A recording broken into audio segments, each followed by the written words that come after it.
Hey guys, DudeOfRock18 here with my fiancé Ellie. Hello. pokemonnarutofan10's. And all of you out there are probably wondering why this video, as you see in the description, is being posted on March 28, 2020. Well, as of last year, as all of you could see by the ring that she's wearing, it has been officially 1 year ago today since I got on one knee and proposed to Ellie if she will marry me. And, what did you say? Fuck no. What? Yes. Yeah, so, wow, 1 year later and I get the truth. Yeah, but anyway, yeah, so with that, and I know that I didn't record the video of that happening because it was private, and I basically made a joke and fooled all of you out there when I did it on our 5-year anniversary video and went to the Museum of Natural History. So in this video today, since it has been 1 year since we've been engaged, we wanted to do a video, and all of you are probably wondering, how did DudeOfRock18 meet pokemonnarutofan10's? Or our real names, how did Michael meet Ellie? If you want to put it that way, in real perspective. And well, we're going to try to keep this nice and short because we don't want to bore you out there with our long stories. Like, we're going to put some personal stuff on the sidelines and just try to get to the point because we have a 28-minute timer on there, and we'll try not to make it as long and boring. So, once upon a time, a long time ago, actually almost 10 years ago, actually. Yeah. Ellie actually was on YouTube one day, and she came across a YouTuber named Panakuke. Now, Panakuke, for all of you who don't know, Hillary, she was a member of Broken Boys 13. And would you like to explain what you did on that channel, like when you were searching on that channel? I was just bored, so I was just looking around for video games to watch, because there's nothing else to do when you're in Florida and you're freaking living with your parents. And I should have been doing my homework. Shame. So I was on YouTube and I found her, and I was like, oh, well, this looks interesting. Saw her Star Fox. Oh, this is fun. Saw Luigi's Mansion. Found Chris. Mm-hmm. And then I heard about Brooklyn Boys. Mm-hmm. So I'm like, oh, there's nothing else to do.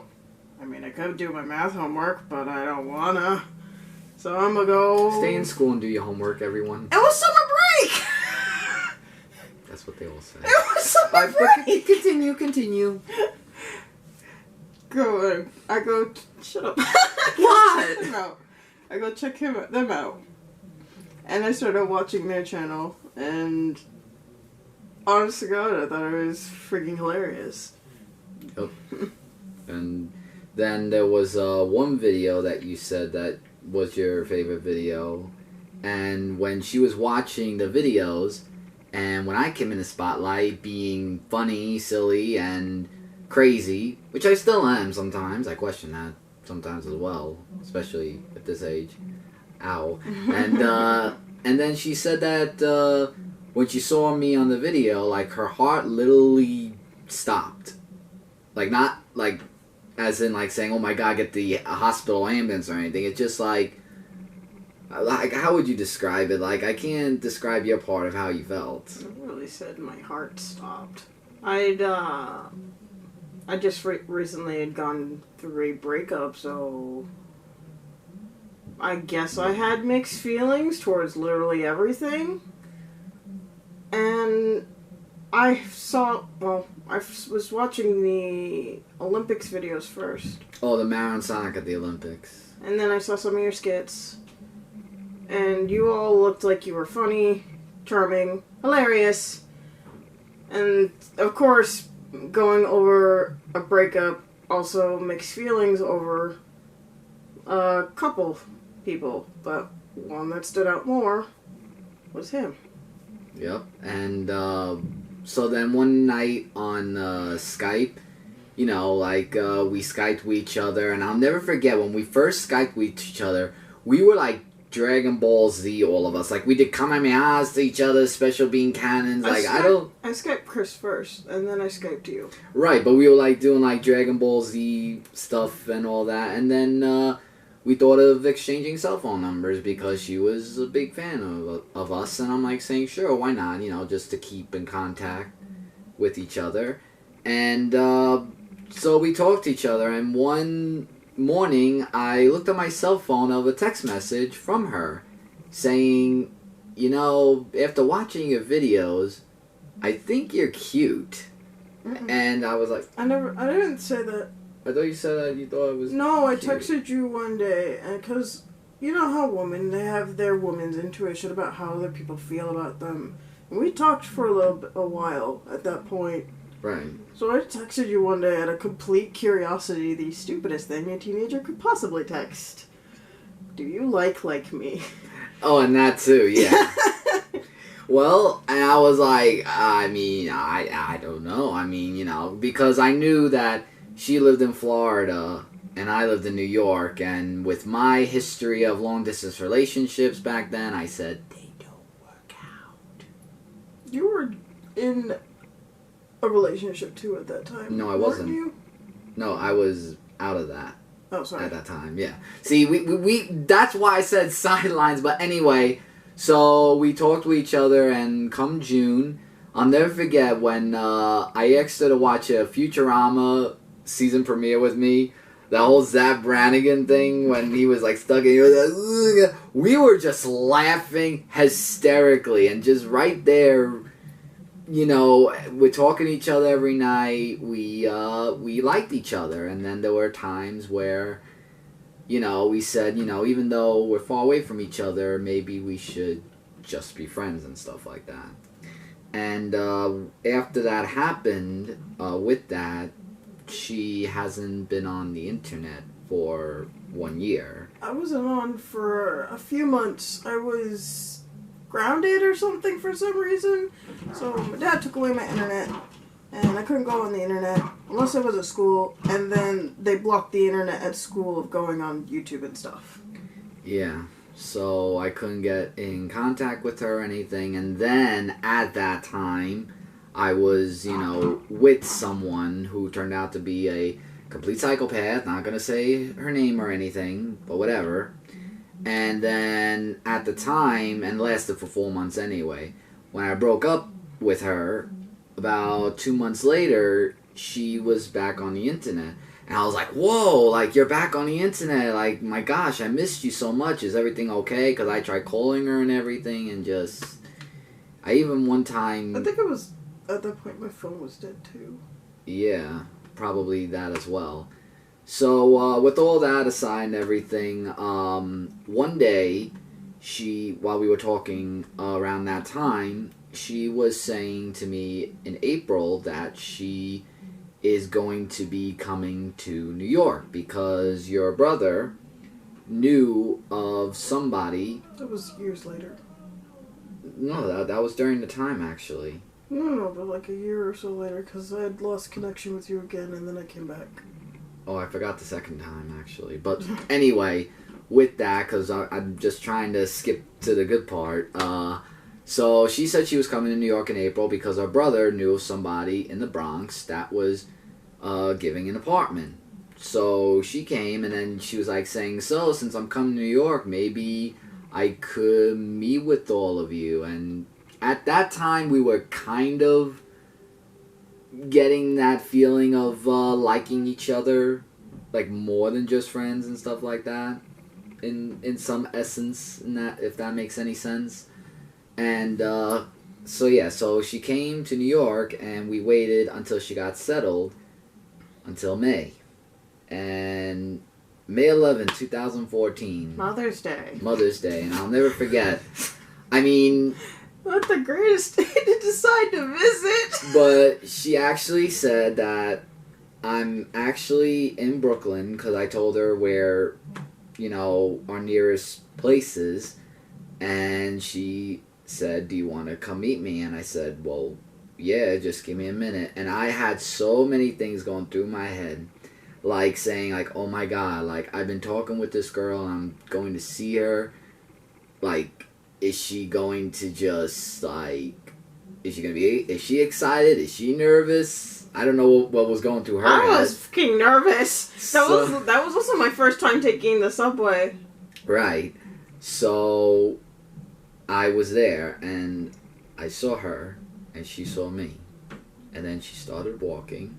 And I started walking, and then she ran towards me, and I was running to her. I almost ran into like a couple of people walking by me. I remember that too. I had to jump into the street, jump back on, and then it kind of leapt into your arms. Yeah, and then after the hug, I just said, you know what? YOLO. Really? And you did not say that. Well, I leaned in and basically you made the move. Surprise kiss me. And I kissed her. And I was like saying, oh my god, I just kissed her. Is she going to say like, what the hell or anything? But no, she actually was okay with it. And I said, I love you. And she says, I love you too. I'm like, well, okay then. So I guess this is official, sort of. Which is why back at the time when we did that video in September, we wanted to actually wait until September to see, to get to know each other a little bit more. And, I mean, we knew each other from talking to each other, but not physically. Right, but not physically. So we wanted to physically wait until September to make the video where she was the first female and that we were boyfriend and girlfriend. And from there on, as months went by and years that went by, our love just grew like stronger and stronger. And just that, with all the, I mean, I know we didn't do our first year anniversary video because I took her out to Fridays and I didn't think of doing those videos until the second year when I took her to Nintendo, New York. Third year, the Empire State Building. Fourth year was Dave & Buster's, and the last year was Museum of Natural History. So May 11th is something that was near and dear to us. So when she was here in Brooklyn, and when I came over, and when I was just about to go home on March 28th, I said, you know what? Like, I want to wait May 11th, but I just couldn't. We were talking, like, about what was happening with our lives and, like, where it was going. Right. I think that's what, like, pushed you. Which, I mean, we already do that a lot, but, like, there it was, like, took it a little more serious. Right, but what she didn't know is that I got that ring that's on her finger. I don't think they saw it. Yeah.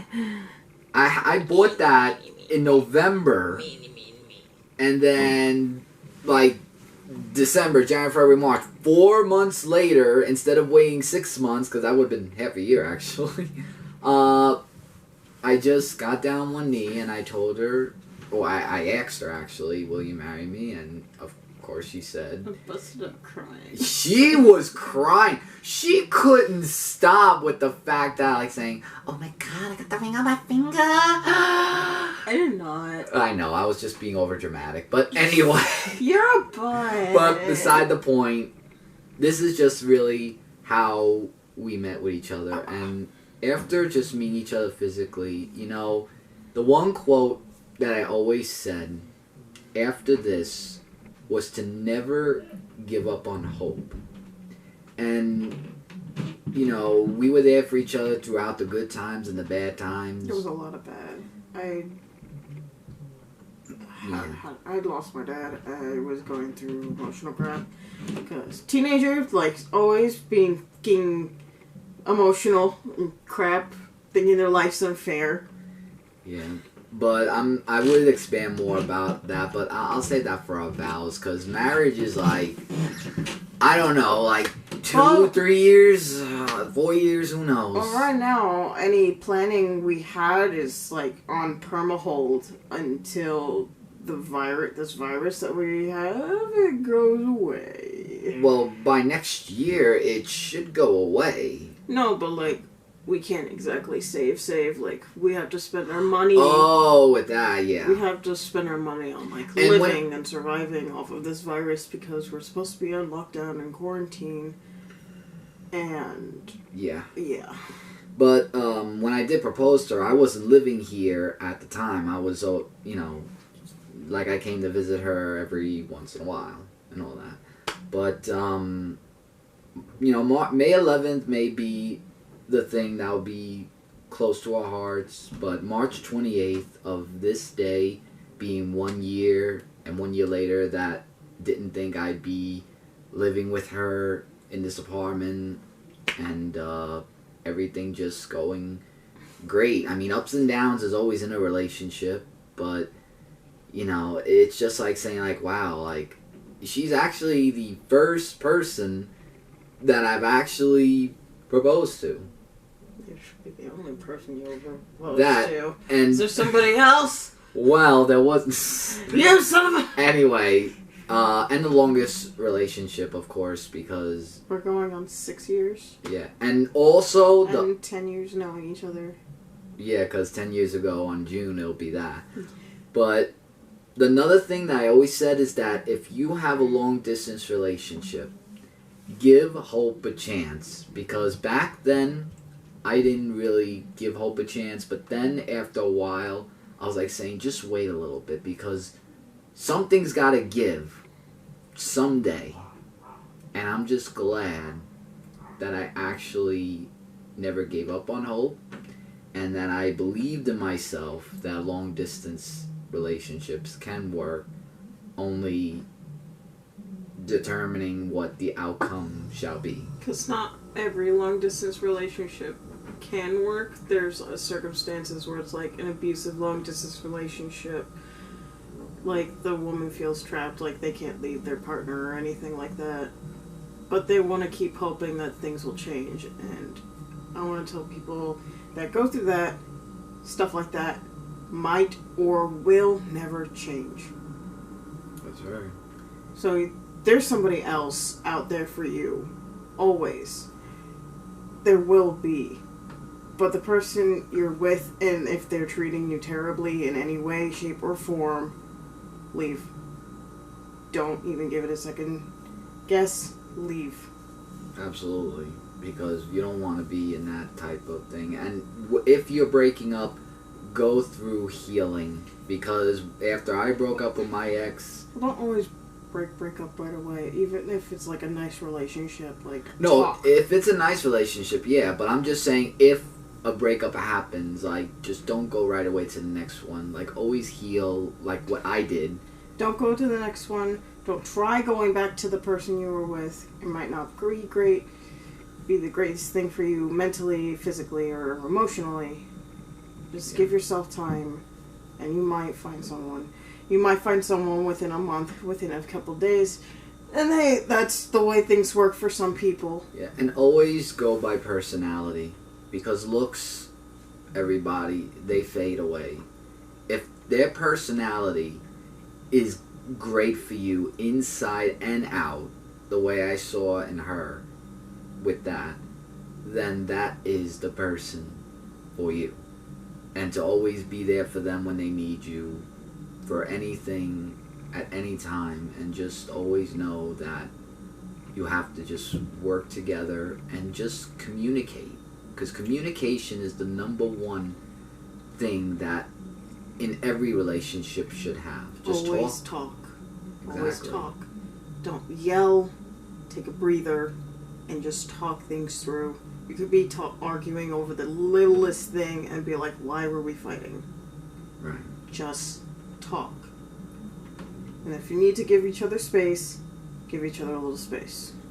And we learned about all, you know, with our experience being together, this is what we learned about when it comes to relationships. And even other people in relationships. You know, I always say that you could come to me for advice, and I'm sure you have said it to other people as well with that.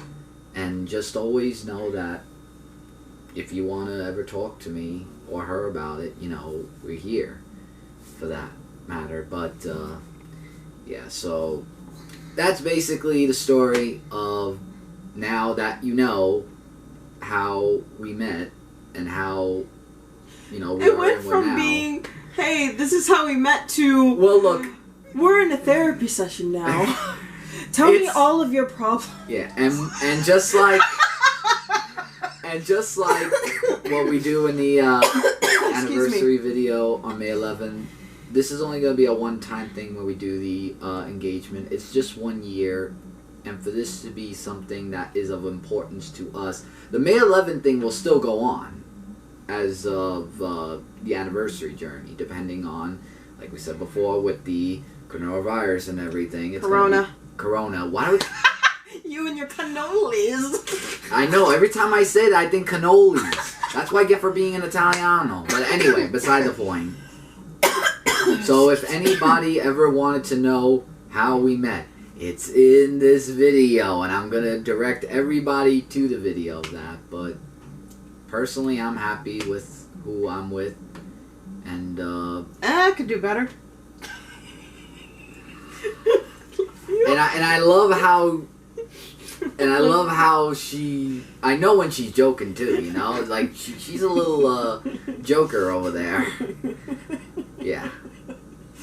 And yeah, so anything else you want to say for the 1 year being engaged, since you're the one wearing the ring? Not me yet, but soon, or whenever. When you get married, you get the ring. You got this. Oh yeah, the fiancé thing that I wear around my neck. Yeah, I did get that, so touche. No, it's great being engaged, and don't you start. Continue. Don't you start. Continue. It's great being engaged, and I am going to hurt you. What? Just talk. It's great being engaged. I'm listening. I'm gonna put a paper bag. All right. I'm done. Just talk. Just talk. You're gonna put me in the giggles. I'm not. So it's great being. It's good being engaged, and I hope pretty soon that, well, not soon, but like when we're settled. I see you doing things. What? When we're settled, when we're financially stable enough that we'll be able to have a fantastic wedding. Absolutely. And I'm going to enjoy every single day that I'm married to you. Yep. Till death do us part. Yep. In holy matrimony. You don't think I don't know the words? I mean, I've seen weddings. You've been to one. We've been to one. I was the bridesmaid. Yeah, I was just in the one.